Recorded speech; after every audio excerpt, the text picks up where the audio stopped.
ಶುಭೋದಯ, ನಮಸ್ಕಾರ. Welcome to YoYo Kannada. ಬನ್ನೀಗ ನೋಡೋಣ ಹವಾಮಾನದ ವರದಿ. ರಾಜ್ಯದಲ್ಲಿ ಹಲವು ಕಡೆಗಳಲ್ಲಿ ಇನ್ನೂ 2 ದಿನ ಗುಡುಗು ಸಹಿತ ಭಾರಿ ಮಳೆಯಾಗುವ ಸಾಧ್ಯತೆಗಳು ಇವೆ ಹೀಗೆಂದು ಹವಾಮಾನ ಇಲಾಖೆ ಮುನ್ನೆಚ್ಚರಿಕೆಯಲ್ಲಿ ತಿಳಿಸಿದೆ. ಉತ್ತರ ಕನ್ನಡ, ಬೀದರ್, ಕಲಬುರಗಿ ಮತ್ತು ವಿಜಯಪುರದಲ್ಲಿ ಗುಡುಗು ಸಹಿತ ಭಾರಿ ಮಳೆಯಾಗುವ ಸಾಧ್ಯತೆಗಳಿದ್ದು ಆರೆಂಜ್ ಅಲರ್ಟ್ ಘೋಷಣೆ ಮಾಡಲಾಗಿದೆ. ದಕ್ಷಿಣ ಕನ್ನಡ, ಉಡುಪಿ, ಬಾಗಲಕೋಟೆ, ಬೆಳಗಾವಿ, ರಾಯಚೂರು, ಬಳ್ಳಾರಿ ಹಾಗೂ ಚಿಕ್ಕಮಗಳೂರು, ದಾವಣಗೆರೆ, ಶಿವಮೊಗ್ಗ ಜಿಲ್ಲೆಗಳಲ್ಲಿ ಯೆಲ್ಲೋ ಅಲರ್ಟ್ ಘೋಷಿಸಲಾಗಿದೆ. ಉತ್ತರ ಕರ್ನಾಟಕದ 6 ಜಿಲ್ಲೆಗಳಲ್ಲಿ ಭಾರಿ ಮಳೆ ಸುರಿದರೆ ಕರಾವಳಿ ಭಾಗದ ಹಲವು ಜಿಲ್ಲೆಗಳಲ್ಲಿ ಸಾಧಾರಣ ಮಳೆಯಾಗುವ ನಿರೀಕ್ಷೆ ಇದೆ.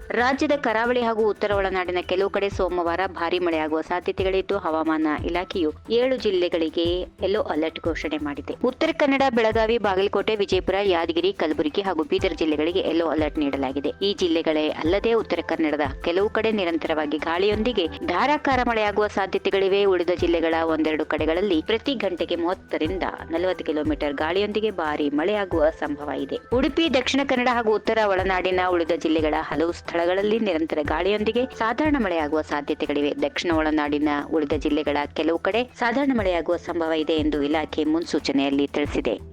ಈ ವಿಡಿಯೋ ನಿಮಗೆ ಇಷ್ಟವಾದಲ್ಲಿ ಲೈಕ್ ಮಾಡಿ, ಶೇರ್ ಮಾಡಿ, ಸಬ್ಸ್ಕ್ರೈಬ್ ಮಾಡಿ.